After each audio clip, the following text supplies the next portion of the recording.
Dear students, कैसे हैं आप। तो आज अपन इलेक्ट्रोकेमिस्ट्री का लेक्चर नंबर 10 लेके आए हैं, जो कि फाइनल लेक्चर होने वाला है। और इसमें अपन सेकेंडरी बैटरीज की स्टडी करेंगे। Those battery which rechargeable again and again by DC source. ऐसी बैटरीज जिनको अपन डीसी सोर्स लगा करके रिचार्ज कर सकते हैं। मतलब ये बैटरीज जब एक बार खत्म हो जाती हैं, मतलब इनका जो वोल्टेज है या इनका आउटपुट करंट आना बंद हो जाता है, ठीक है, तो हम कहते हैं कि डिस्चार्ज हो गई है, तो अपन वापस इनको रिचार्ज कर सकते हैं। इन्हें क्या बोलते हैं अपन? Secondary batteries. क्लियर है? तो हेडिंग लगा लो सेकेंडरी बैटरीज। सेकेंडरी बैटरीज, ठीक है। पिछले वीडियो लेक्चर में अपन ने प्राइमरीज बैटरीज पढ़ी थी। प्राइमरी बैटरीज में दो पढ़े थे अपन ने, ड्राई सेल्स पढ़े थे दो। पहला कौन सा? लेक्लांसी सेल पढ़ा था, क्लियर है। और सेकंड हमारा मर्क्यूरी सेल पढ़ा था। वो रिचार्जेबल नहीं होती, ये रिचार्जेबल होती है सेकेंडरी बैटरीज। क्लियर है? तो सेकेंडरी बैटरीज क्या होती है? रिचार्जेबल होती है। इनका आउटपुट वोल्टेज कम ज्यादा भी किया जा सकता है, ठीक है। ये बार बार चार्ज किया जा सकता है। क्लियर है?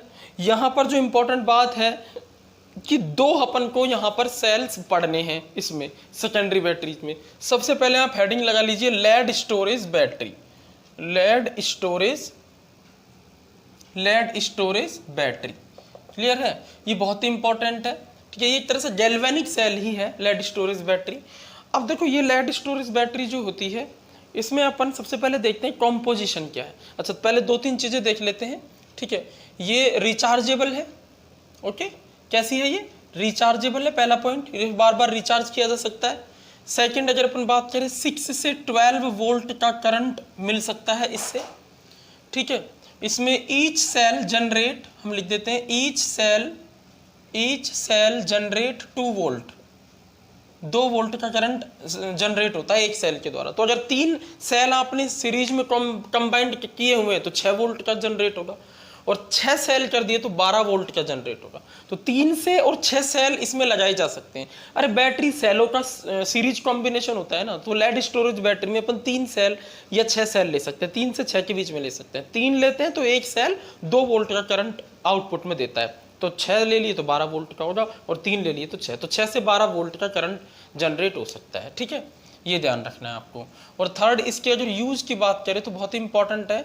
इसके यूज कहाँ कहाँ है? देखो, इन्वर्टर्स में यूज है इसके, इन्वर्टर्स में। क्लियर है? और ऑटोमोबाइल्स में जो बैटरी होती है, स्कूटी वगैरह में, गाड़ियों में, ठीक है, वहां पर इसके बहुत ही यूज होते हैं, वहां ये यूज में आती है। और इन्वर्टर्स तो अपन सब जानते हैं, ठीक है, हमारे घरों में यूज होते हैं इन्वर्टर्स। तो इन्वर्टर्स में क्या होता है? केमिकल जो इनपुट होता है, केमिकल एनर्जी जो होती है, वो ऑक्सीडेशन और रिडक्शन रिएक्शंस के थ्रू कन्वर्ट होती है इलेक्ट्रिकल एनर्जी में, और उस इलेक्ट्रिकल एनर्जी से हम हमारे घर के इक्विपमेंट्स को चलाते हैं। कोई प्रॉब्लम नहीं है, नो टेंशन। चलो अब अपन ये देखते हैं कि जो लेड स्टोरेज बैटरी होती है उसमें एक्चुअली में होता क्या क्या है, उसकी स्ट्रक्चर क्या क्या है, बनावट क्या क्या है उसकी। समझिए कहानी, ठीक है। तो सबसे पहले इसकी स्ट्रक्चर देख लेते हैं, किस किस चीज़ों से ये मिलकर बनी होती है, कौन सा इसमें एनोड होता है, कौन सा इसमें कैथोड होता है, ठीक है। तो मैं आपको बता दूं, अगर हम एनोड की बात करें तो इसमें जो एनोड होता है, भाई एनोड पर नेगेटिव चार्ज होगा क्योंकि गैल्वेनिक सेल है। एनोड जो होता है इसमें लेड का मिलकर बना होता है। किसका मिलकर बना होता है? लेड का मिलकर बना होता है। लेड इन H2SO4 सॉल्यूशन। H2SO4 सॉल्यूशन जो होता है उसमें डिप्ट रहता है लेड। एनोड मतलब लेड को H2SO4 सॉल्यूशन में डिप करना है। और अगर अपन कैथोड की बात करें, ठीक है, तो कैथोड पर कौन सा? पॉजिटिव चार्ज होता है, और ये लेड डाइऑक्साइड, ठीक है, लेड डाइऑक्साइड का एक पाउडर होता है, लेड डाइऑक्साइड का पाउडर, उसका मिलकर बना होता है, और ये भी H2SO4 के सॉल्यूशन में ही डिप रहता है, ठीक है। लेड का होता है एनोड और लेड डाइऑक्साइड का होता है कैथोड। दोनों H2SO4 सॉल्यूशन में डिप रहते हैं, यानी सॉल्यूशन सेम है दोनों में। इलेक्ट्रोलाइटिक सॉल्यूशन है, स्ट्रॉन्ग एसिड H2SO4। कंपोजिशन, ये स्ट्रक्चर की बात करें, किस तरीके के सेल दिखता है, ठीक है। तो जरा ध्यान से देखो, इस तरीके का ये सेल होता है। ये बड़ा सारा कंटेनर है, ठीक है। इस कंटेनर्स के अंदर क्या होता है एक्चुअली में? देखो, इस तरीके के 2 ग्रिड सिस्टम होते हैं। देखो, इस तरह से ग्रिड सिस्टम होता है पूरा का पूरा। इस तरह से कनेक्ट रहते हैं इलेक्ट्रोड्स, ठीक है। ये इलेक्ट्रोड इस तरह से कनेक्ट रहते हैं। इसमें 6 बनाने हैं अपन को। 6 इलेक्ट्रोड मतलब 3 सेल बनेंगे। अगर हम 6 इलेक्ट्रोड बनाते हैं तो इसका मतलब 3 सेल। थोड़ा सा अपन पास कर देते हैं इसको इस तरह से, मैंने कितने बनाए हैं 6। अब उनको करना क्या है, ये पहला, ये तीसरा और ये पांचवा, इन इलेक्ट्रोड्स को अपन को कनेक्ट करना है एक साथ। ठीक है, इसको करना है, इसको करना है और इसको करना है। क्लियर है? इनको इस तरह से अपन कनेक्ट कर देते हैं। ठीक है, और कनेक्ट करके जोड़ देते हैं अपन किससे, माइनस टर्मिनल। ये माइनस टर्मिनल है, मतलब ये क्या हो गया हमारे एनोड। क्लियर है? अब सेकंड, फोर्थ और सिक्स, इनको एक साथ कनेक्ट करना है इस तरह से, इस तरह से। ठीक है, और ये हो जाता है प्लस। क्लियर हो रहा है कहानी? ठीक है, ये जो पूरा का पूरा है इसको बोलते हैं एनोड ग्रिड। क्या बोलते हैं इसको? Anode grid. ठीक है, और ये जो है इसको बोलते हैं कैथोड ग्रिड, कैथोड ग्रिड।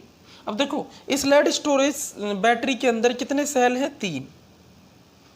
कितने सेल हैं? अच्छा, अंदर से कनेक्ट करने की जरूरत नहीं है, ऐसे दिखा देते हैं सिंपल। कितने सेल है, 3। देखो कैसे, ये देखो माइनस है, ये प्लस है, एक सेल बना, ये फिर माइनस, ये प्लस, एक सेल बना, ये माइनस, ये प्लस, एक सेल बना।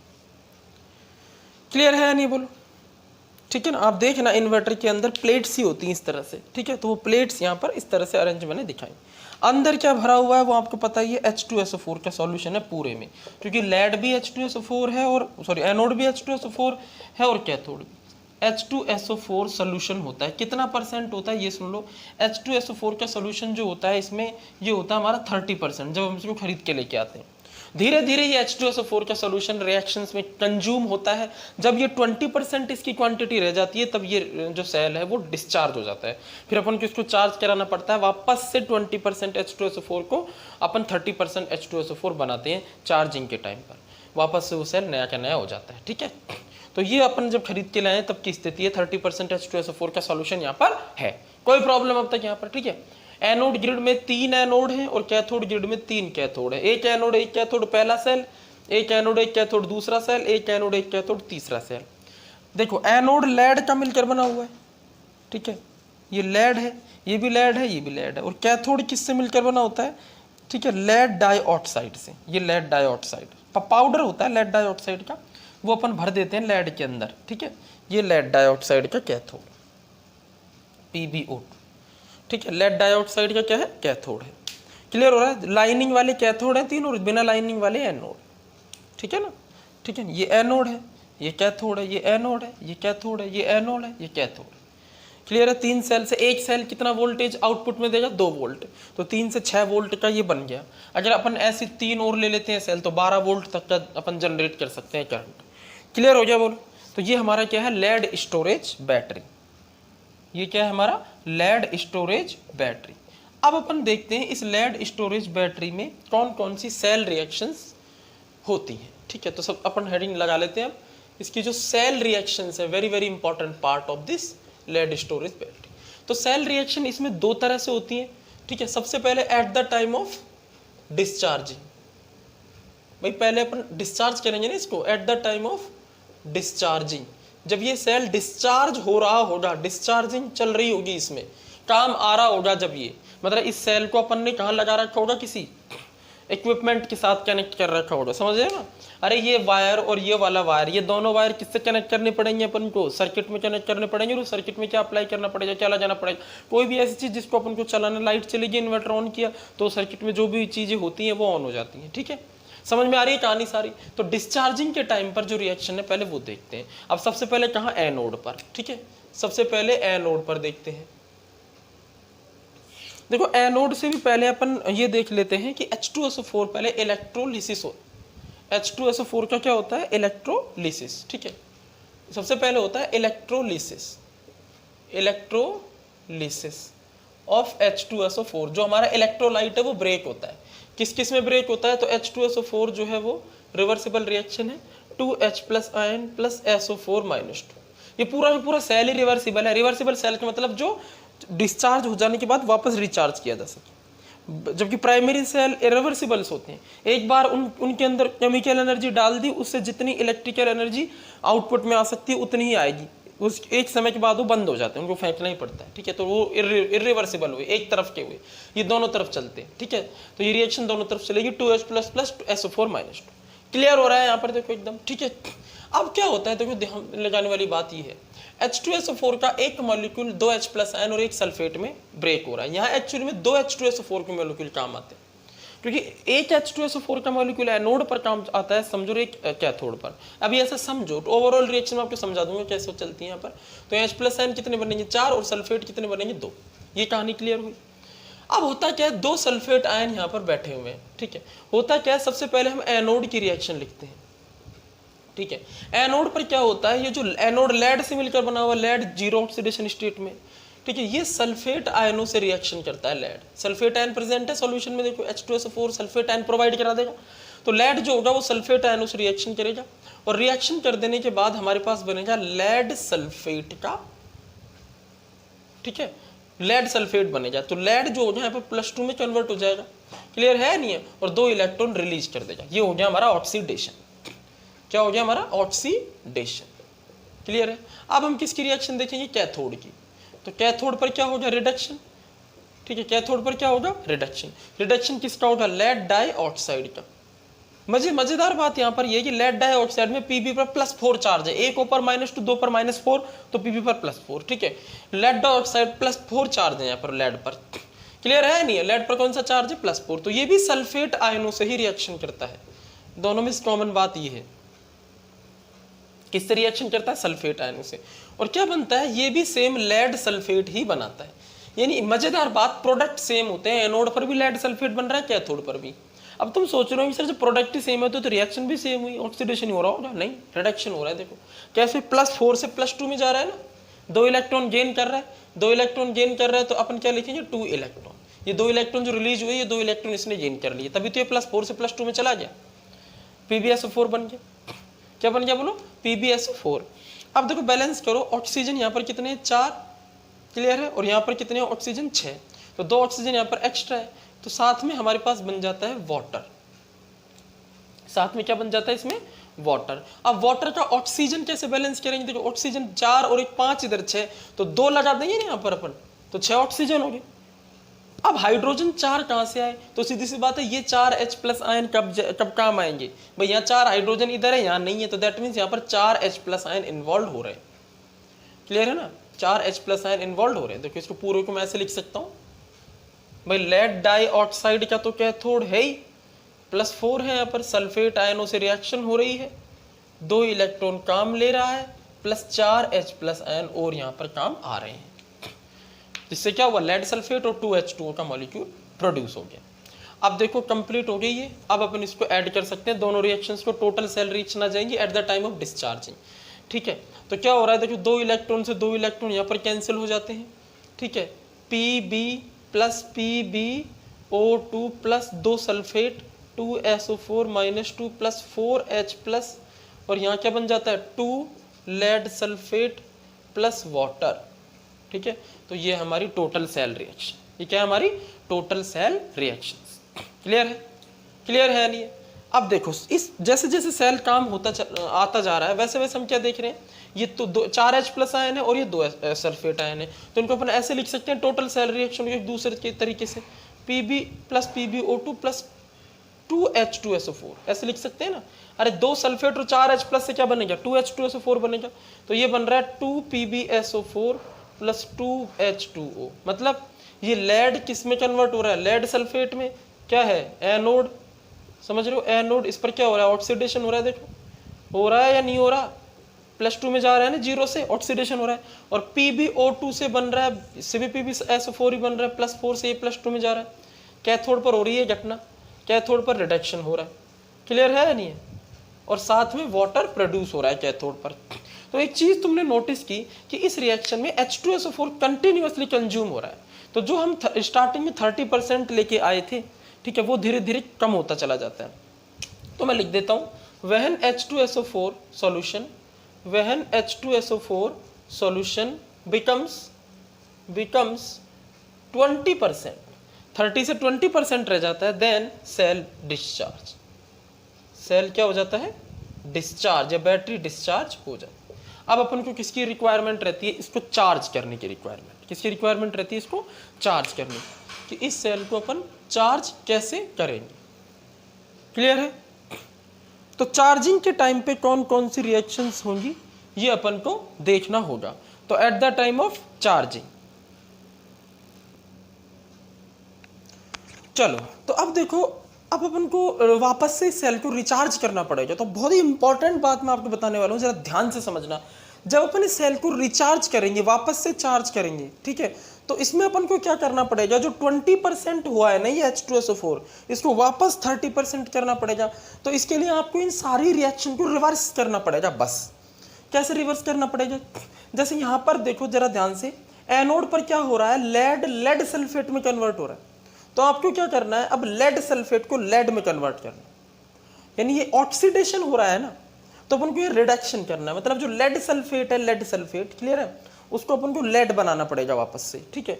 और कैथोड पर क्या हो रहा है, देखो लेड डाइऑक्साइड से भी लेड सल्फेट बन रहा है, तो कैथोड पर आपको लेड सल्फेट से लेड डाइऑक्साइड बनाना पड़ेगा। यानी आपको क्या करना पड़ेगा, जो रिएक्शन एनोड पर हो रही थी अब उसको कैथोड पर कराना पड़ेगा। अरे एनोड पर ऑक्सीडेशन हो रहा था, अब उसका उल्टा कैसे पॉसिबल है एनोड पर? एनोड पर तो ऑक्सीडेशन ही होगा ना भाई। एनोड पर जो रिएक्शन ऑक्सीडेशन कहला रही है, क्लियर है ना, वो उसी पर उल्टा कराएंगे तो रिडक्शन कहलाएगी। समझ में आ रही कहानी? और एनोड पर रिडक्शन हम करा नहीं सकते, तो अपन को एनोड को कैथोड बनाना पड़ेगा। क्या बनाना पड़ेगा? एनोड को कैथोड बनाना पड़ेगा।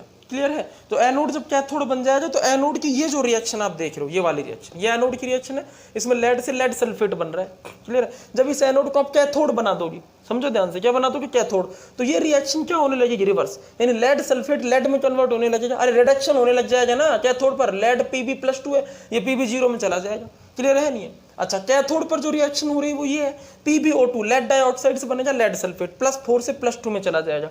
रिडक्शन हो रहा है कैथोड पर, ठीक है। तो कैथोड को आपको क्या बनाना पड़ेगा? एनोड, जिससे इसका ऑक्सीडेशन उल्टा हो, PbSO4 से Pb+4 बने। और फिर जो ओवरऑल रिएक्शन होगी वो भी अपोजिट हो जाएगी। अपोजिट से मतलब ये दोनों इधर आ जाएंगे और ये इधर आ जाएंगे, यानी H2SO4 प्रोडक्ट बन जाएगा हमारा, और वापस 30% हमारा ऑन हो जाएगा। क्लियर है? क्लियर है नहीं है? तो ये हम इसे रिवर्स करके लिखेंगे तो ये हो जाएगी हमारी चार्जिंग के टाइम पे होने वाली रिएक्शन। ठीक है, मैं आपको लिख के दिखा देता हूं किस तरह से। अच्छा, और ये काम हम करेंगे कैसे? ये करेंगे हम डीसी सोर्स से। डीसी सोर्स लगा देंगे इस डिस्चार्ज सेल पर। डीसी सोर्स लगा देंगे तो वो क्या करेगा, कैथोड को तो बनाएगा एनोड, ठीक है, कैथोड को तो क्या बनाएगा? एनोड, ठीक है ना, और एनोड को क्या बना देगा? वो कैथोड। ये चीजें आपको ध्यान रखनी है। किस तरह से होगा देखो मैं आपको करके दिखाता हूं। At the time of charging, तो मैं लिख देता हूं सेल रिएक्शंस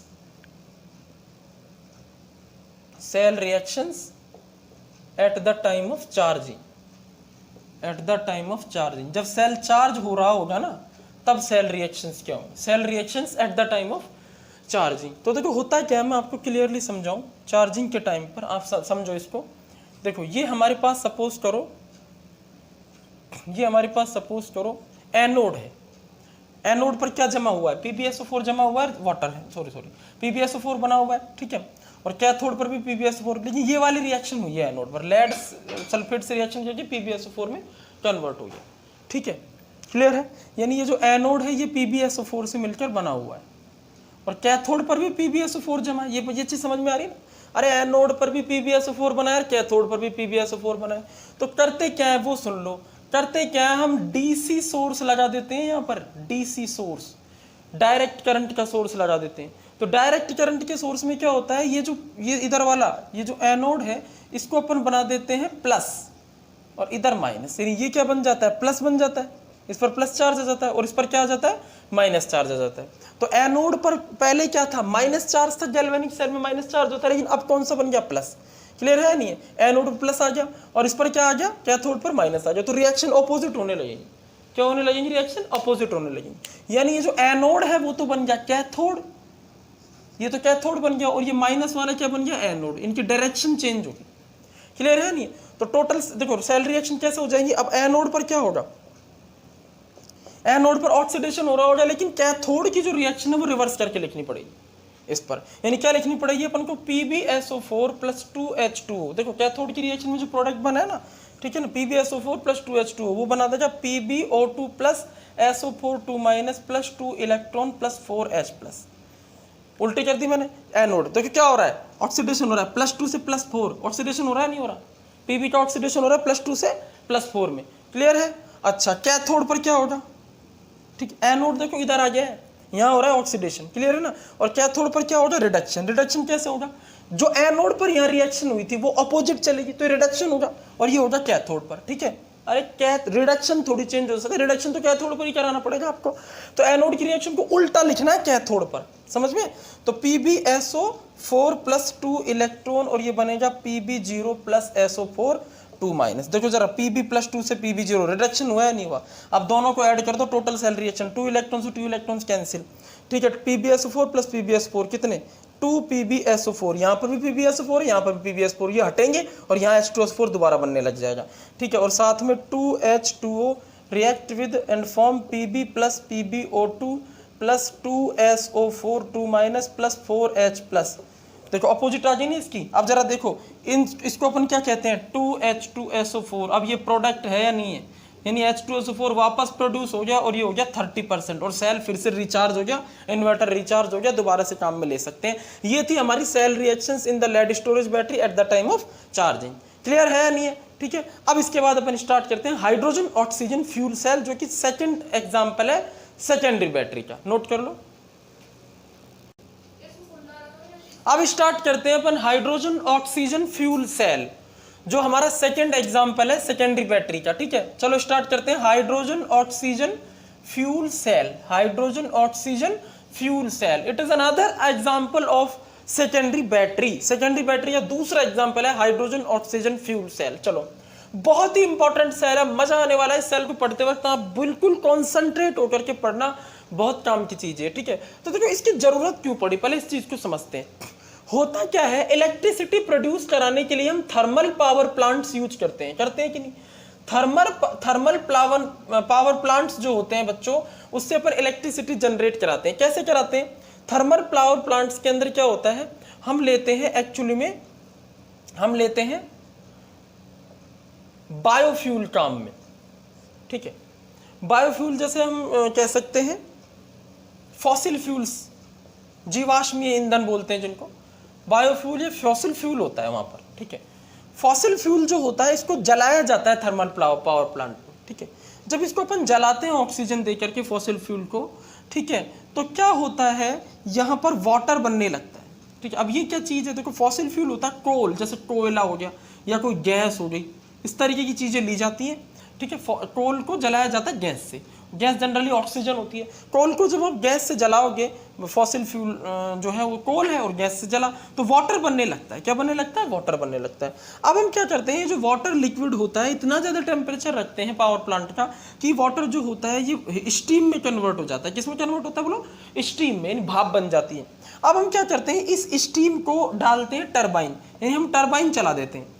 टरबाइन वो जो इस तरह से एंगल पंखुड़ियाँ होती है उसमें बड़ी बड़ी पंखे की तरह, वो ऐसे ऐसे घूमती है। जब ये स्टीम उस पर पड़ती है, ठीक है, तो जो काइनेटिक एनर्जी होती है वो इलेक्ट्रिकल एनर्जी में कन्वर्ट हो जाती है। टरबाइन क्या करता है, काइनेटिक एनर्जी, यानी खुद घूम रहा है तो काइनेटिक एनर्जी बन रही है, जैसी स्टीम उसके कॉन्टैक्ट में आएगी तो काइनेटिक एनर्जी किस में कन्वर्ट होने लगती है, इलेक्ट्रिकल एनर्जी में। किस में, इलेक्ट्रिकल एनर्जी में कन्वर्ट होने लगती है। क्लियर है नहीं है। तो टरबाइन चलाते ही हमें क्या मिलने लगती है, इलेक्ट्रिकल एनर्जी मिलने लगती है। क्या मिलने लगती है, इलेक्ट्रिकल एनर्जी मिलने लगती है। इस तरह से हम इलेक्ट्रिकल एनर्जी को प्रोड्यूस करते हैं जनरली।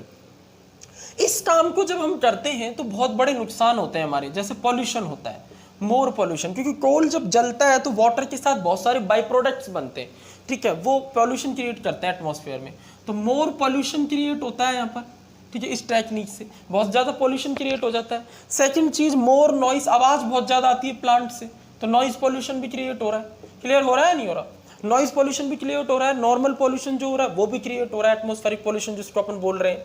क्लियर है। और इसकी एफिशिएंसी भी लो है, we can say low efficiency, we can say low efficiency. इन सब चीज़ों को ध्यान में रखा और हमने फिर इन सब प्रॉब्लम्स को दूर करने के लिए हाइड्रोजन ऑक्सीजन फ्यूल सेल को डिज़ाइन किया। ये गैल्वेनिक सेल के प्रिंसिपल पर काम करता है। कौन, हाइड्रोजन ऑक्सीजन फ्यूल सेल। इतना नोट कर लो कि प्रॉब्लम क्या हुई कि हमें इसकी रिक्वायरमेंट पड़ी, यानी ये तीनों प्रॉब्लम नहीं होगी। Hydrogen oxygen fuel cell eco friendly cell होता है, इसमें कोई पॉल्यूशन नहीं होता है, पॉल्यूशन फ्री सेल है, ठीक है, आवाज़ बिल्कुल नहीं आती, ठीक है, और एफिशिएंसी भी बहुत ज़्यादा हाई होती है। एफिशिएंसी समझते हो ना आप, इनपुट कितना दे रहे हो और आउटपुट कितना निकल रहा है। हम यहाँ पर जैसे 10 किलो कोयला या कोल लेंगे ना, तब हमें कुछ इलेक्ट्रिकल एनर्जी ही मिलेगी, बहुत कम इलेक्ट्रिकल एनर्जी मिलेगी, जितनी मिलनी चाहिए उतनी नहीं मिलेगी। एफिशिएंसी बहुत कम है, यहाँ एफिशिएंसी बहुत ही ज़्यादा होती है। क्लियर हो गया, एफिशिएंसी बहुत ही ज़्यादा होती है, ठीक है। चलो तो अब हाइड्रोजन ऑक्सीजन फ्यूल सेल को अपन स्टार्ट कर देते हैं। बहुत ही इजी और बहुत ही इंपॉर्टेंट सेल है हाइड्रोजन ऑक्सीजन फ्यूल सेल। ठीक है, तो अपन हाइड्रोजन ऑक्सीजन फ्यूल सेल से करते क्या है, देखो ये गैल्वेनिक सेल होता है एक्चुअली। ठीक है, तो मैं लिख देता हूं, it is galvanic cell, it is galvanic cell which design to convert combustion energy समझते हो ना, हीट एनर्जी एक तरह से, to design to convert combustion energy directly into electrical energy, combustion energy directly into electrical energy, okay, called fuel cell। Fuel cell कई type के होते हैं, इसका हम एग्जाम्पल जो पढ़ेंगे, फ्यूल सेल का जो एग्जाम्पल पढ़ेंगे वो पढ़ेंगे hydrogen oxygen fuel cell. Actually में ये हाइड्रोजन है ना, ये तो इसमें फ्यूल है और ये इसको जलाता है। ऑक्सीजन जलाती है किसी चीज़ को, नहीं, ऑक्सीडेंट है। ऑक्सीडेंट का मतलब जो जलाने का काम करे। ठीक है, तो हाइड्रोजन फ्यूल है, ऑक्सीजन ऑक्सीडेंट है। हम यहाँ पर फ्यूल सेल में ये एग्जाम्पल ले रहे हैं, और भी कई एग्जाम्पल हो सकते हैं इसके। जैसे हम फ्यूल चेंज कर दें, फ्यूल हम मेथनॉल ले सकते हैं, हाइड्रोकार्बन ले सकते हैं, मीथेन ले सकते हैं, तो फ्यूल चेंज कर सकते हैं। और हम ऑक्सीडेंट भी चेंज कर सकते हैं, ओजोन ले सकते हैं, हाइड्रोजन पेरोक्साइड ले सकते हैं, नाइट्रिक एसिड ले सकते हैं।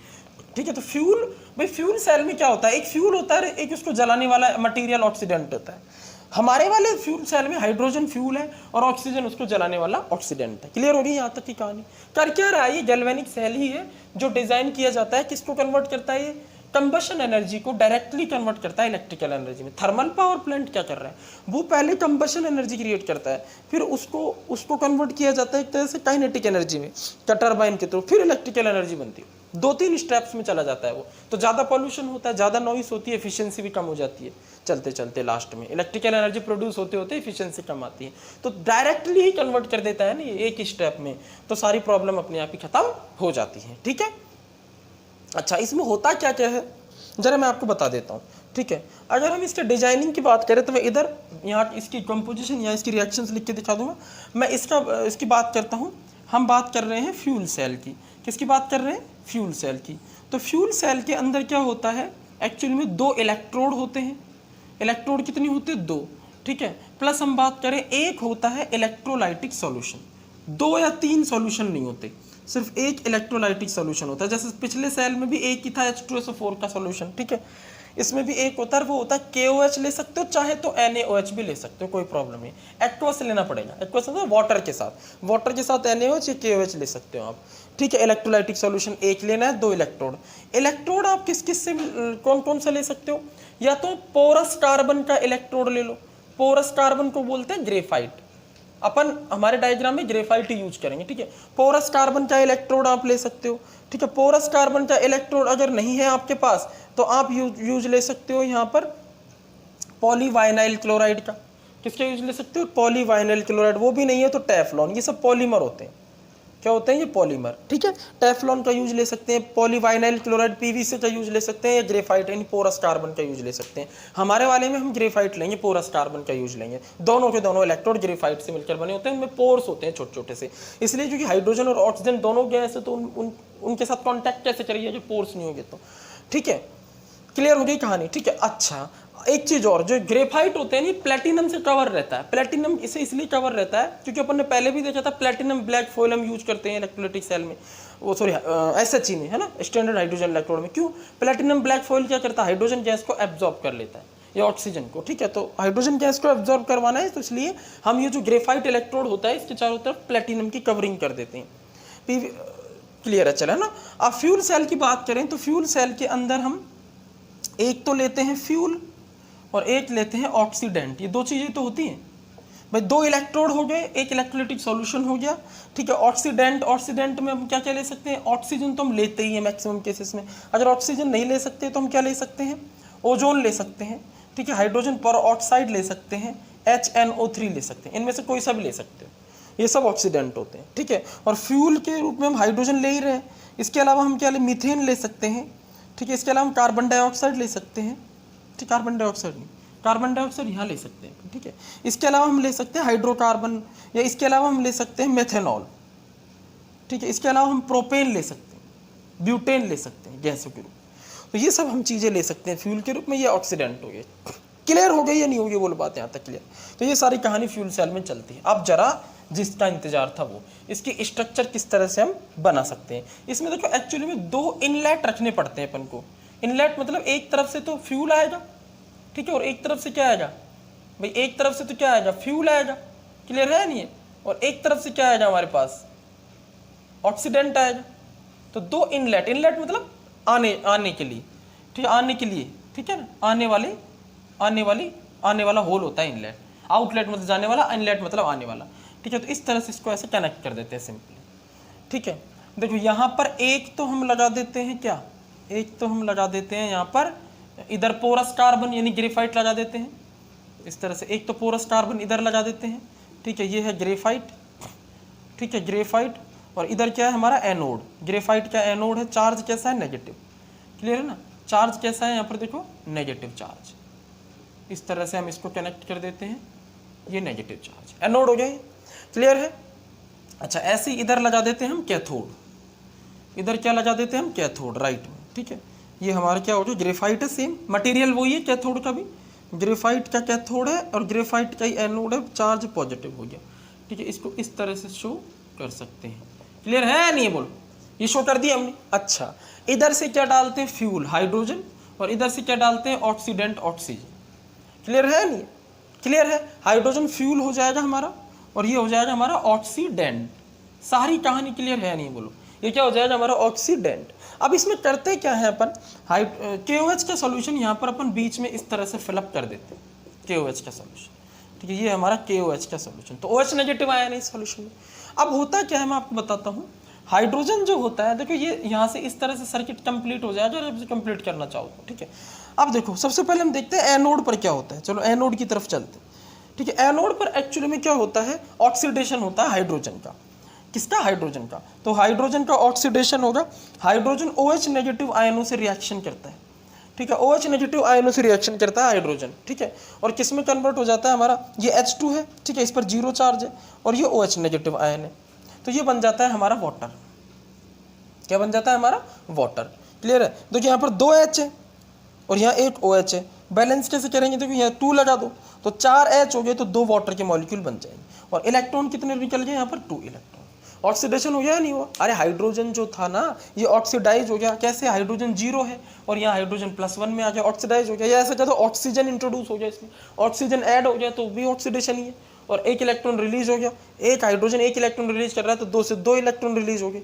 तो इस तरह से बन गया हमारा 2H2। क्या बन गया, 2H2। क्लियर है या नहीं बोलो? एनोड की रिएक्शन क्लियर है। कैथोड पर क्या हुआ है, देखो कैथोड पर एक्चुअली में क्या होता है, ऑक्सीजन रिएक्शन करता है। ऑक्सीजन का क्या होता है, रिडक्शन।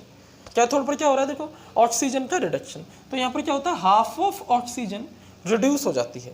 अगर हम देखें हाफ ऑफ ऑक्सीजन रिड्यूस हो जाती है वाटर को लेके। अरे ऐसे समझो, जो यहाँ वाटर बना है ना, इनमें से 1-2 वाटर के मॉलिक्यूल बने, तो एक वाटर का मॉलिक्यूल यहाँ आ जाता है, एक वाटर का मॉलिक्यूल यहाँ आ जाता है ऑक्सीजन के साथ। क्लियर है? और साथ में 2 इलेक्ट्रॉन एज इट इज यहाँ आ जाते हैं रिडक्शन के लिए। क्लियर है? रिड्यूस कर देते हैं, तो ऑक्सीजन रिड्यूस हो जाता है किसमें, हमारे पास OH नेगेटिव आयनों में। अब OH नेगेटिव आयन कितने बनेंगे, देखो 2 H ये रहे और 2 O ये रहे, तो कितने बनेंगे, 4। ये एक ही O है, 2 से 2 कैसे, तो एक ही O बचेगा, एक और एक 2 O है और 2 H है, तो 4 OH नेगेटिव। क्लियर है? अब देखो सॉरी 4 नहीं, 2 OH नेगेटिव। कितने OH है, 2। अब देखो ये OH नेगेटिव से OH negative, total cell reaction लिख लो। Total cell reaction, total cell reaction कैसे लिखेंगे, 2 OH से 2 OH, 2 इलेक्ट्रॉन से 2 इलेक्ट्रॉन, 1 वाटर से 1 वाटर, तो 1 वाटर बचेगा। तो लास्ट फाइनली सेल में क्या हो रहा है, हाइड्रोजन जो कि एनोड पर है और ऑक्सीजन जो कि कैथोड पर है, ये कंबाइंड होकर के वाटर का मॉलिक्यूल बना रहे हैं। बताओ ये कोई पॉल्यूशन क्रिएट करता है क्या, वाटर का मॉलिक्यूल? ऐसा कोई बाई प्रोडक्ट आपको दिखाई दे रहा है जिससे पॉल्यूशन क्रिएट होगा? तो कैसा सेल है, पॉल्यूशन फ्री सेल। नोट कर लो, कैसा सेल है, पॉल्यूशन फ्री सेल है। सब कुछ क्लियर हो जाना चाहिए, ठीक है। इसके मैं एडवांटेज लिख देता हूँ सेल के। What are the advantage of this cell, what are the advantage, ठीक है। पहली एडवांटेज लिख लो, पॉल्यूशन फ्री है भैया। कैसा सेल है, पॉल्यूशन फ्री सेल, ठीक है। कोई पॉल्यूशन नहीं होगा, नॉइस फ्री, आवाज भी नहीं होगी। इन रिएक्शंस को होने में कोई आवाज थोड़ी हो रही है, नॉइज फ्री, ठीक है। और थर्ड, वहाँ तो टरबाइन चलती थी तो आवाज़ होगी, thermal power plant. Pollution free cell है, नॉइज फ्री सेल है, और हाई एफिशिएंसी है इसकी, हाई एफिशिएंसी। एफिशिएंसी कैसी है इसकी? हाई। आप थोड़ी सी, जितनी आप गैस या फ्यूल ले रहे हो उतनी ही इलेक्ट्रिसिटी, उसी के एक्सेप्टेंस में आपको इलेक्ट्रिसिटी यहाँ पर प्रोड्यूस होगी। देखो एक चीज और, अब आप सोच रहे हो सर इलेक्ट्रॉन एनोड से गए कैथोड की तरफ चले गए, आप इन दोनों को ऐसे कनेक्ट भी कर सकते हो। देखो मैं आपको दूसरा तरीके बता, इन दोनों को आप ऐसे कनेक्ट कर सकते हो इस तरह से, ठीक है। और ये आ जाएगा हमारा एमीटर जो करंट को पड़ेगा। तो इलेक्ट्रॉन देखो यहाँ से चलना स्टार्ट होंगे, ऐसे ऐसे ऐसे चलेंगे इलेक्ट्रॉन, और इस तरह से इलेक्ट्रॉन यहाँ पर आ जाएंगे। ये इलेक्ट्रॉन ये रहे ना एयर कैथोड की तरफ आ जाएंगे। कैथोड पर ऑक्सीजन गैस है और वाटर के मॉलिक्यूल तो बीच में है, तो ऑक्सीजन इनको अट्रैक्ट कर लेता है। वाटर और ऑक्सीजन जो है वो इलेक्ट्रॉन लेकर के OH नेगेटिव बना देते हैं, हाइड्रोजन OH नेगेटिव से रिएक्शन करके वाटर बना देता है। ये OH नेगेटिव कहाँ से आए? ये OH नेगेटिव हमारे पास KOH से आए, और ये OH नेगेटिव प्रोडक्ट में बने। तो यहाँ पर KOH की कंसंट्रेशन चेंज नहीं होगी, सुन लो क्यों? क्योंकि देखो जितना OH नेगेटिव हाइड्रोजन ने कंज्यूम किया एनोड पर, उतना ही कैथोड पर OH नेगेटिव प्रोड्यूस हो गया। तो OH नेगेटिव की कंसंट्रेशन तो कांस्टेंट रहेगी। हाँ, हाइड्रोजन और ऑक्सीजन की लगातार सप्लाई देनी पड़ेगी, सप्लाई देते रहोगे तब तक वाटर बनता रहेगा। एक चीज और इसकी एडवांटेज, ये जो वाटर बना है ना, ये ड्रिंकिंग पर्पज में काम आता है। H2O used in drinking purpose in spaceship, drinking purpose in spaceship. अरे स्पेस में जो लोग जाते हैं उनके पीछे वो आपने देखा है ना, स्पेस सूट पहन के रहते हैं, तो पीछे एक बैग सा रहता है, स्पेस बैग, उसके अंदर हाइड्रोजन ऑक्सीजन फ्यूल सेल होता है, ठीक है। अपोलो 11 में जब नील्स आर्मस्ट्रॉन्ग गए थे, दुनिया के नंबर 1 इंसान जो मून पर उतरे थे अकॉर्डिंग टू अमेरिका नासा, कई लोग इसको झूठा भी मानते हैं, नासा के अकॉर्डिंग नील्स आर्मस्ट्रॉन्ग गए थे 1969 में अपोलो 11 स्पेसशिप में। तो जो स्पेस सूट उन्होंने पहन रखा था, उसमें पीछे जो बैग था उसमें हाइड्रोजन ऑक्सीजन फ्यूल सेल लगा हुआ था। तो लगातार क्या एनर्जी मिल रही थी, और क्या भाई H2O प्लस इलेक्ट्रिसिटी मिल रही है यहाँ पर, ये मैं लिखना भूल गया, H2O प्लस इलेक्ट्रिसिटी, ठीक है। तो ये जो वाटर था वो वाटर वो पीने के काम में भी ले रहे थे नील्स आर्मस्ट्रॉन्ग। दूसरे इंसान जो उतरने वाले थे मून पे तो एडवर्ड एल्ड्रिन थे, बुज एडवर्ड एल्ड्रिन। तो एडवर्ड एल्ड्रिन के भी पीछे लगा हुआ था hydrogen oxygen fuel cell, clear है। तो ये इनके कुछ एडवांटेज है, ओके, नोट कर लो।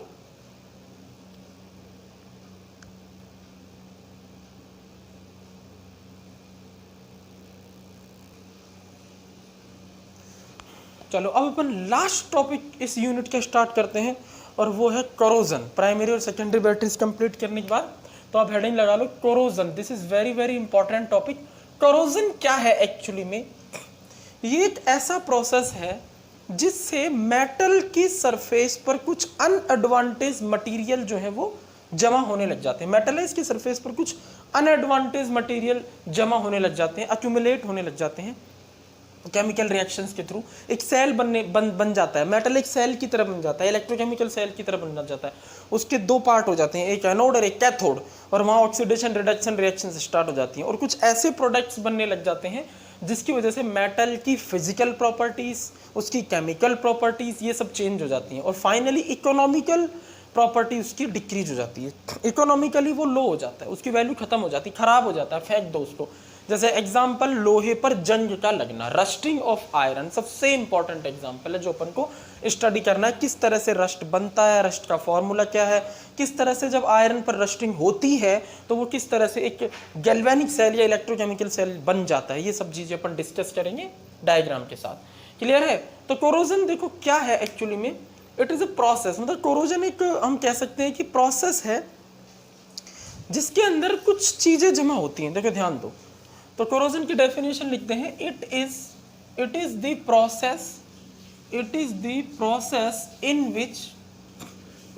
Process in which atmospheric oxygen, atmosphere में जो ऑक्सीजन होती है, atmospheric oxygen and water, atmosphere में ऑक्सीजन होता है और वाटर वेपर होता है, and water form unadvantage material,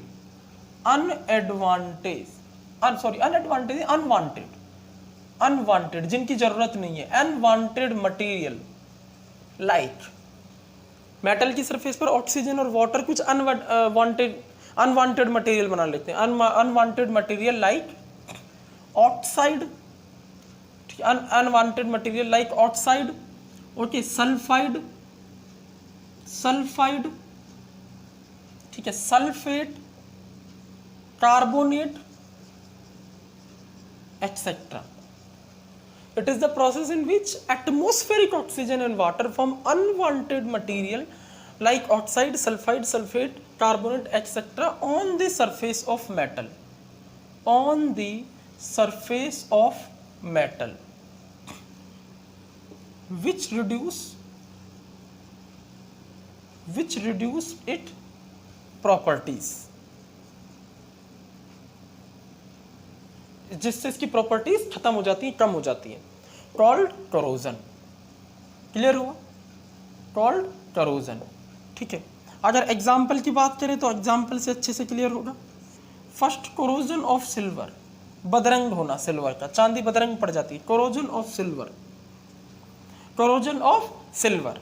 ठीक है. सेकंड बात करें, green layering on copper, green layering on copper, copper पर हरी हरी सी लेयर बनने लग जाती है. और थर्ड बहुत important, rusting of iron, iron पर जंग लगना, rusting of iron. Rusting of iron पर क्या होता है मैं आपको बताता हूँ. Fe की जो सरफेस होती है, ठीक है, उस पर ऑक्साइड बन जाता है, Fe2O3.HH2.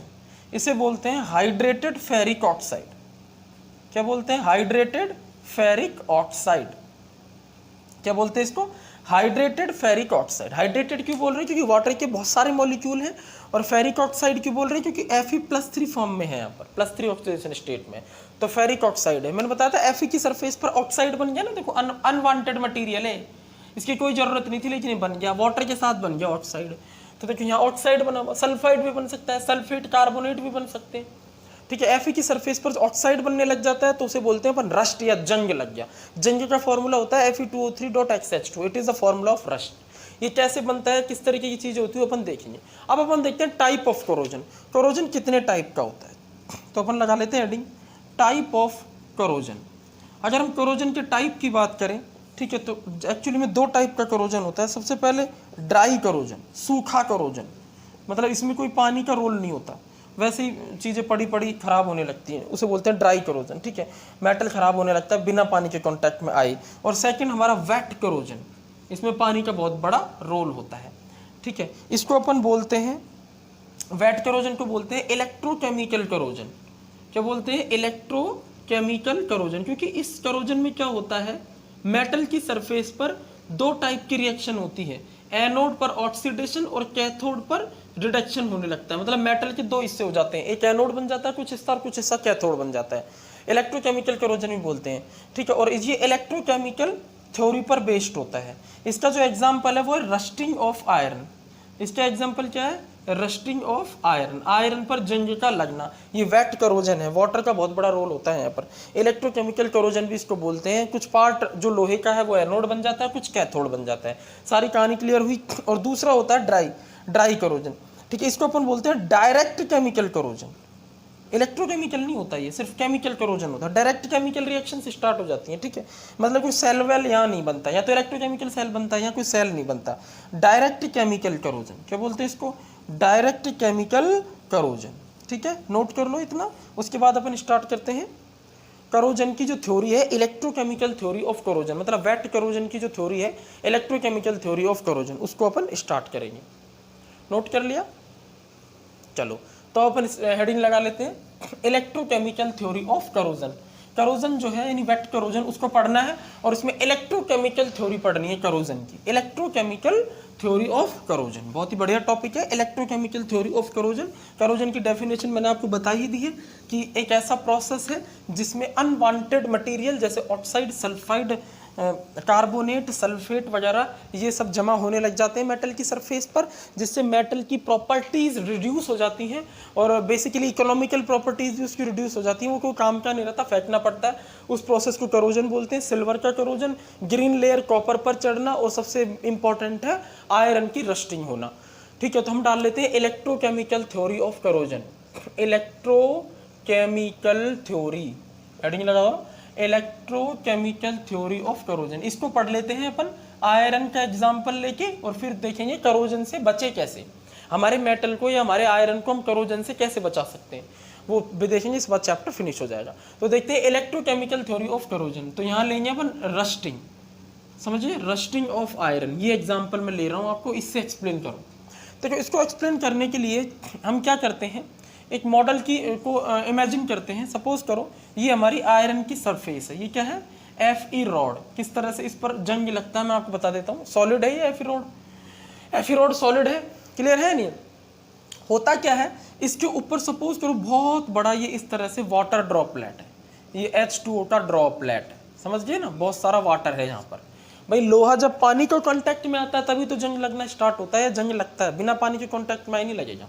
ये बात ध्यान रखना, आप सब जानते हैं, बहुत सीधी सी चीज़ है, सिंपल सी डेली लाइफ में यूज होती है।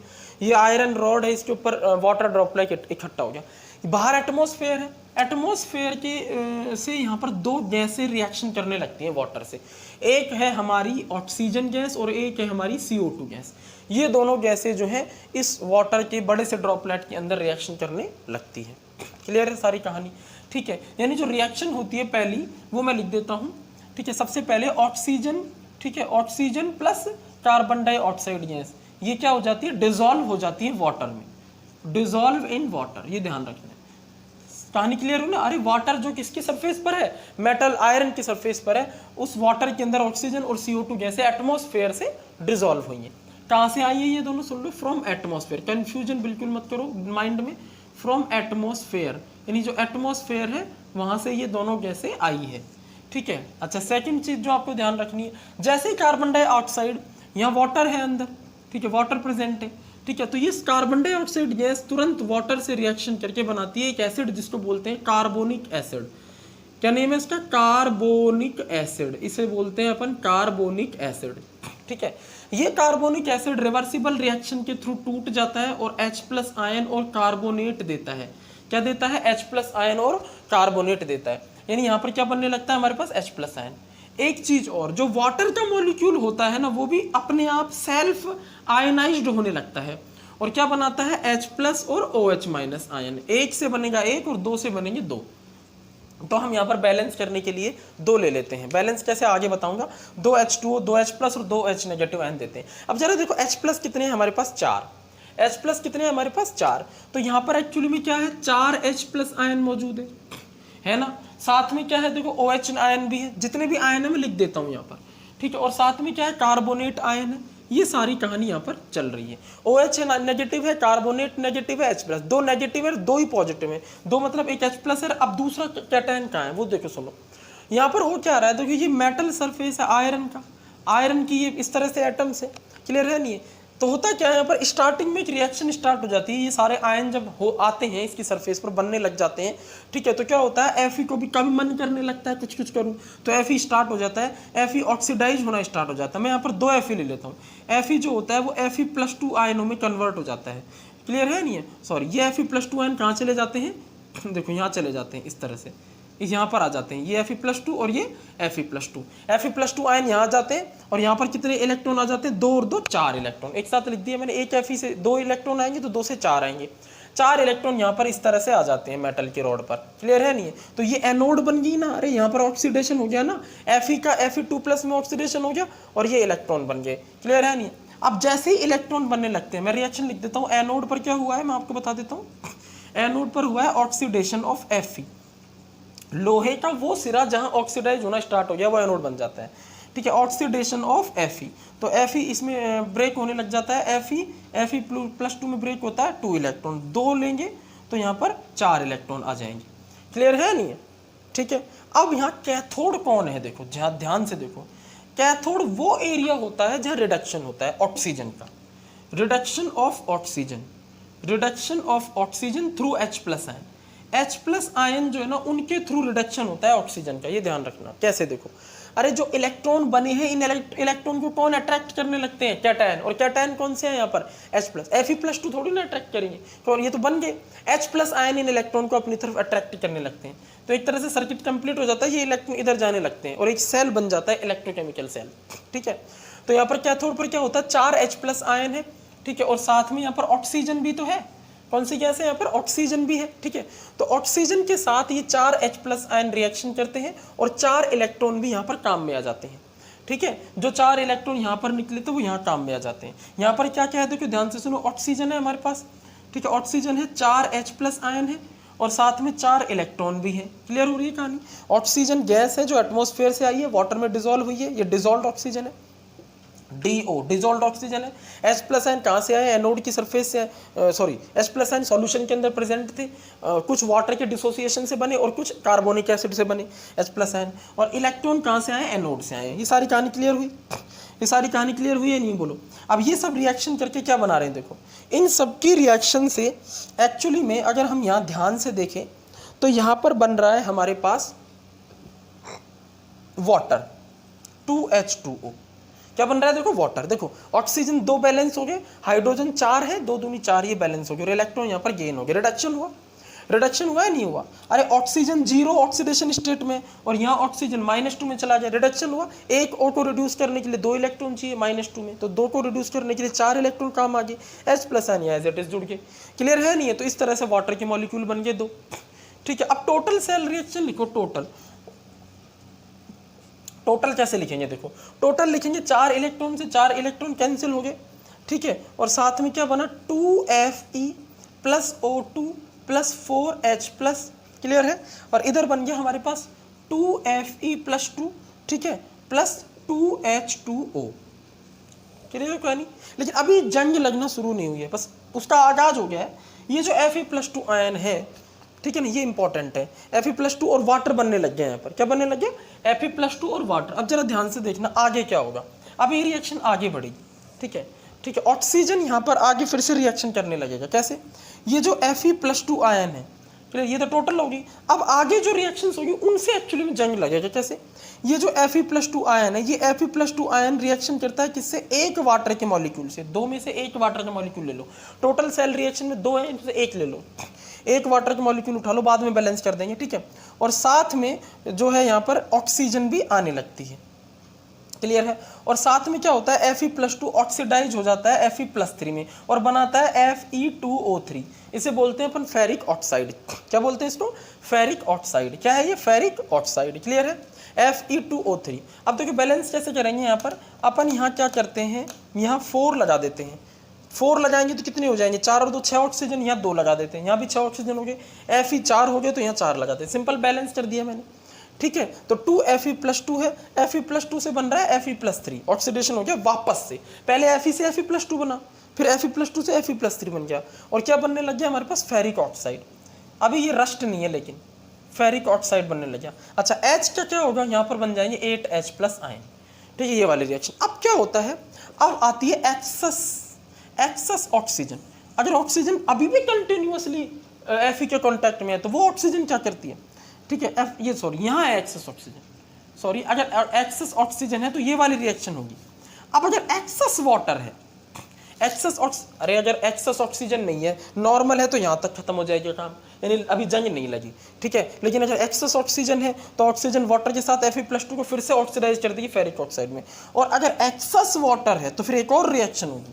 अरे टोटल सेल रिएक्शन होने के बाद एक और रिएक्शन हुई, अभी भी जंग नहीं लगा, अब एक और रिएक्शन हुई, साल भर तो लगेगी, इतनी रिएक्शन हो रही है तो साल भर तो लगना ही है जंग में, ठीक है। तो एक्सेस वाटर जब हम लेंगे तो क्या होगा, जरा ध्यान से सुनो। ये जो Fe2O3 है, ये XH2, एक्सेस मतलब बहुत सारे, XH2O से रिएक्शन करके बना देगा हाइड्रेटेड फेरिक ऑक्साइड। ये क्या है बोलो, हाइड्रेटेड फेरिक ऑक्साइड। और इसे अपन क्या बोल रहे हैं, रस्ट।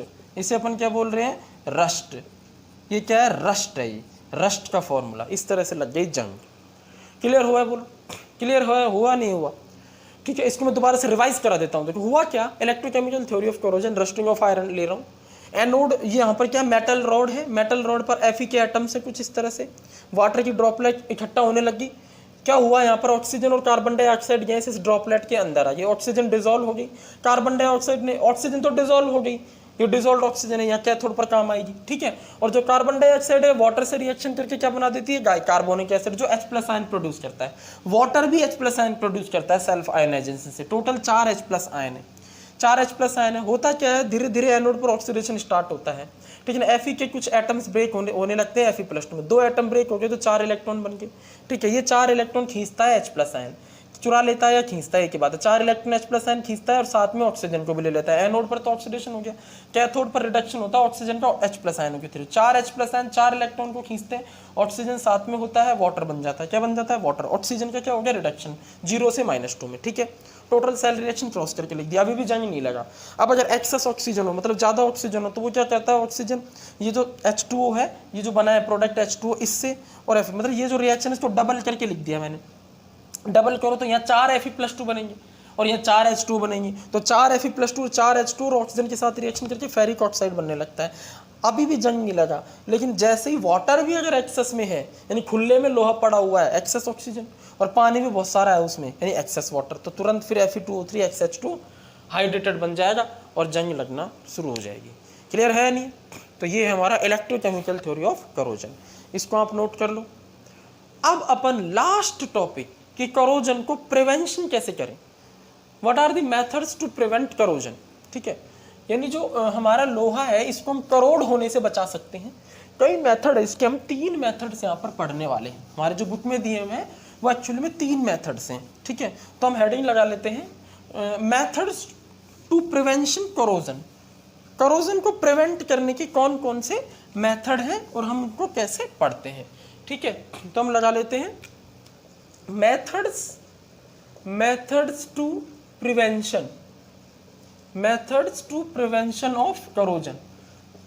क्लियर? करोजन को प्रिवेंट करने के कौन कौन से मेथड हैं, ठीक है। सबसे पहले हमारे पास है बैरियर प्रोटेक्शन। एक मेथड होता है बैरियर प्रोटेक्शन मेथड। मैं तीनों मेथड के नाम लिख देता हूँ। पहला है बैरियर प्रोटेक्शन मेथड, ठीक है। इधर मैं लिख देता हूँ सेकंड हमारा है सैक्रिफिशियल प्रोटेक्शन। क्या बोलते हैं? सैक्रिफिशियल प्रोटेक्शन, ठीक है। इसमें बहुत ही इंपॉर्टेंट एग्जांपल आता है गैल्वेनाइजेशन। क्या आता है? गैल्वेनाइजेशन। और थर्ड है कैथोडिक प्रोटेक्शन। थर्ड क्या है हमारा? कैथोडिक प्रोटेक्शन, ठीक है। बहुत ही सिंपल, बहुत ही इजी है। देखो ध्यान दो, तीनों के बारे में कुछ देखते हैं। बैरियर प्रोटेक्शन मेथड, इसमें क्या करते हैं अपन? हम अवॉइड करते हैं, अवॉइड कॉन्टैक्ट ऑफ ह्यूमिडिटी जो है बाहर की, ऑक्सीजन, एटमॉस्फेयर की ऑक्सीजन और कार्बन डाइऑक्साइड, ये 3 चीजें, ह्यूमिडिटी, ऑक्सीजन और कार्बन डाइऑक्साइड। ह्यूमिडिटी मतलब वाटर वेपर वगैरह, ह्यूमिडिटी, ऑक्सीजन, कार्बन डाइऑक्साइड, इसको अवॉइड करते हैं विद Fe। कुछ ऐसा काम करो कि लोहा कांटेक्ट में ना आ पाए, ह्यूमिडिटी के भी कांटेक्ट में ना आ पाए, ऑक्सीजन और CO2 से बच जाए। तो इसके 3 तरीके हैं। फिर से कैसे कर सकते हैं? पहला तरीका तो क्या है? बाय अप्लाइंग मेटल्स, इसके ऊपर कुछ मेटल्स अप्लाई कर दो या चढ़ा दो। By applying metals like chromium apply कर दो, निकल अप्लाई कर दो या कॉपर। अगर लोहे के ऊपर कॉपर अप्लाई कर दोगे, ठीक है, निकल अप्लाई कर दोगे, क्रोमियम अप्लाई कर दोगे, तो क्या होगा? ये तीनों ऐसी मेटल्स है जिनका ऑक्सीडेशन होता ही नहीं है, बहुत रेयर होता है इनका ऑक्सीडेशन। मतलब ये मतलब एक तरह से इनर्ट होती है ऑक्सीडेशन के प्रति। अरे हो क्या रहा है? रस्ट क्यों बन रहा है? क्योंकि लोहा ऑक्सीडाइज हो रहा है। हमने देखा था एनोड पर जो रिएक्शन हुई थी उसमें Fe+2 बना रहा था, और उसके बाद फेरिक ऑक्साइड में Fe+2 Fe+3 बना रहा था। तो कुल मिला के Fe के ऑक्सीडेशन को रोक दो ना, सारी कहानी खत्म। तो Fe के ऑक्सीडेशन को रोकने का क्या तरीका है? उसके ऊपर कोई ऐसी मेटल चढ़ा दो, जैसे देखो ये Fe है तो इसके ऊपर ऐसी मेटल चढ़ा दो जिसका ऑक्सीडेशन ही नहीं हो रहा हो। भाई इसका ऑक्सीडेशन हो रहा है ना, तो इसको कैसे बचाएं? इसके ऊपर मेटल का एक लेयर चढ़ा दो, ठीक है। तो ये मेटल की लेयर क्या करेगी? ऑक्सीजन, ह्यूमिडिटी वगैरह इनको कांटेक्ट में आने से रोक देगी, Fe के कांटेक्ट में आने से रोक देगी। क्लियर है नहीं है? लोहा इन सब चीजों से बच जाएगा क्योंकि उसकी प्रोटेक्शन कौन कर लेगा? क्रोमियम, निकल, कॉपर वगैरह। एक तो ये तरीका है, बैरियर लगा दिया ना चारों तरफ, बैरियर प्रोटेक्शन का। सेकंड मेथड क्या है? बाय अप्लाइंग, चारों तरफ, या बाय कवरिंग ऑयल और ग्रीस। बाय कवरिंग ऑयल लगा दो या ग्रीस लगा दो, तेल लगा दो। मशीन वगैरह होती है जंग खाने लगती है तो ऑयल या ग्रीस लगा दो, ठीक है। तो ये हो जाती है, प्रोटेक्शन हो जाता है, बैरियर प्रोटेक्शन मेथड है ये, ठीक है। और थर्ड हम क्या कर सकते हैं? देखो ऑयल लगा दिया हमने, ठीक है, हमने ग्रीस भी लगा दिया, ये कर सकते हैं, ये हम अप्लाई कर सकते हैं। क्लियर है नहीं है? और अगर हम बात करें, ठीक है, और भी अपन काफ़ी कुछ कर सकते हैं, ठीक है। 2 क्लियर है इसमें। अब देखो आगे की बात करते हैं, सैक्रिफिशियल प्रोटेक्शन। अगर हम सैक्रिफिशियल प्रोटेक्शन की बात करते हैं तो सैक्रिफिशियल प्रोटेक्शन में एक्चुअली में क्या होता है? यहाँ पर क्या होता है? We cover Fe metal by more electropositive metal। More electropositive, ऐसे मेटल जो इलेक्ट्रोपॉजिटिव होते हैं, more electropositive metal. Electropositive metal मतलब ऐसे मेटल जो इससे ज्यादा इलेक्ट्रोपॉजिटिव है, समझो किससे ज्यादा, Fe से ज्यादा इलेक्ट्रोपॉजिटिव है, मतलब जिनका ऑक्सीडेशन Fe से तेज होता है, मतलब जिनका SRP वैल्यू नेगेटिव होता है, SRP value less than Fe से किस किस का SRP वैल्यू लेस होता है, जो इलेक्ट्रोकेमिकल सीरीज में Fe से ऊपर आते हैं। भाई ऊपर आने वाले क्या होंगे, जल्दी ऑक्सीडाइज होंगे। Fe का ऑक्सीडेशन रोकने का क्या तरीका है, इसकी चारों तरफ ऐसी मेटल लगा दो ना जो खुद पहले ऑक्सीडाइज हो जाए। ठीक है, देखो ये ऑक्सीडाइज नहीं हो रही, समझो ये तो बैरियर बना रही है बस। ठीक है, यहाँ पर अपन को कौन सी मेटल लगानी है जो Fe से जल्दी ऑक्सीडाइज हो जाए, यानी जो Fe से भी ज्यादा नेगेटिव SRP रखें। Fe का भी नेगेटिव SRP होता है, -0.45 वोल्ट होता है, मैंने पढ़ाया था आपको इलेक्ट्रोकेमिकल सीरीज में। ठीक है, उनसे भी ज्यादा नेगेटिव होता है, मतलब जो ज्यादा ऑक्सीडाइज होती है Fe से भी। ठीक है, example by cover of metal by more electropositive metal, इस तरीके का। तो एग्जाम्पल कौन कौन से हैं वो मेटल्स, मैग्नीशियम से कवरिंग कर दो, जिंक से कवरिंग कर दो, एल्यूमिनियम, इन सबको यूज कर सकते हैं। ठीक है, इफ वी कवर जिंक, अगर हम Fe को जिंक से कवर करते हैं तो इस प्रोसेस को गैल्वेनाइजेशन कहते हैं, समझो। इफ वी सैक्रिफाइस, हमारा कौन सा मेटल सैक्रिफाइस कर रहा है, बाहर वाला। If we sacrifice zinc metal for protection of Fe को प्रोटेक्ट करने के लिए, फॉर प्रोटेक्शन ऑफ Fe, अरे किसी को प्रोटेक्ट करना हो तो खुद सेक्रीफाइस करना पड़ेगा ना, तभी तो प्रोटेक्शन होगा उसका। तो if we sacrifice zinc metal for protection of Fe, then this process called galvanization. तो इस प्रोसेस का नाम है केमिस्ट्री में, दिस प्रोसेस कॉल्ड गैल्वेनाइजेशन। क्या बोलते हैं इस प्रोसेस को, बोलो, गैल्वेनाइजेशन। इन गैल्वेनाइजेशन सैक्रिफिशियल प्रोटेक्शन का एक एग्जांपल है, समझ गए। और लास्ट है कैथोडिक प्रोटेक्शन, इसमें अंडरग्राउंड पाइपलाइन होती हैं जो, उनको प्रोटेक्ट किया जाता है। अंडरग्राउंड Fe पाइपलाइन और जो ब्रिज वगैरह होते हैं, underground Fe pipeline and bridge समझते हो ना, हाँ bridge, underground Fe pipeline and bridge are covered by blocks of more electropositive element. More electropositive, कुछ ब्लॉक लगा देते हैं मोर इलेक्ट्रोपॉजिटिव एलिमेंट। कौन कौन से, वही जिंक ले सकते हो आप, एल्यूमिनियम ले सकते हो आप, Mg ले सकते हो। जिंक, एल्यूमिनियम और Mg ये लोहे से ऊपर आते हैं इलेक्ट्रोकेमिकल सीरीज में, तो ये ज्यादा इलेक्ट्रोपॉजिटिव होते हैं। तो अंडरग्राउंड पाइपलाइन में क्या करो, एक मैग्नीशियम का ब्लॉक छड़ा दो, तो मैग्नीशियम का ब्लॉक पहले ऑक्सीडाइज होता रहेगा। अब तुम कहोगे सर मैग्नीशियम का ब्लॉक है ये, मान लो ये ऑक्सीडाइज हो रहा है, तो Mg+2 इलेक्ट्रॉन रहा, तो ये इलेक्ट्रॉन कहाँ जाते हैं, ये इलेक्ट्रॉन पता है कहाँ जाते हैं, मैं आपको बताता हूँ। सपोज करो अंडरग्राउंड में तो पानी भी होगा, तो पानी तो फिर भी कॉन्टैक्ट में है लोहे की पाइपलाइन के साथ, ब्लॉक लगाने का फायदा क्या हुआ, तो क्या होगा, Fe सपोज करो उस पानी के साथ रिएक्शन करके Fe+2 बना देता है। तो पता है क्या होता है, ये जो Fe+2 आयन है ना, मैग्नीशियम ने जो इलेक्ट्रॉन दिए हैं, ये वायर के थ्रू ये इलेक्ट्रॉन Fe तक पहुंच जाते हैं, और ये Fe+2 आयन फिर से मैग्नीशियम से के द्वारा रिलीज किए इलेक्ट्रॉन को लेके Fe बना लेता है वापस, और ये कवर हो जाता है, वापस से Fe बन गया, तो मतलब हमारा जंग नहीं लगा, ठीक है, रस्ट नहीं हुआ। तो ये 3 तरीके होते हैं प्रोटेक्ट करने के, ठीक है, कोरोजन को। Thank you very much. ये आपका था इलेक्ट्रोकेमिस्ट्री चैप्टर। अब इसके न्यूमेरिकल्स वगैरह अपन सॉल्व कर लेंगे, PDF वगैरह सेंड कर देंगे आपको। Thank you very much.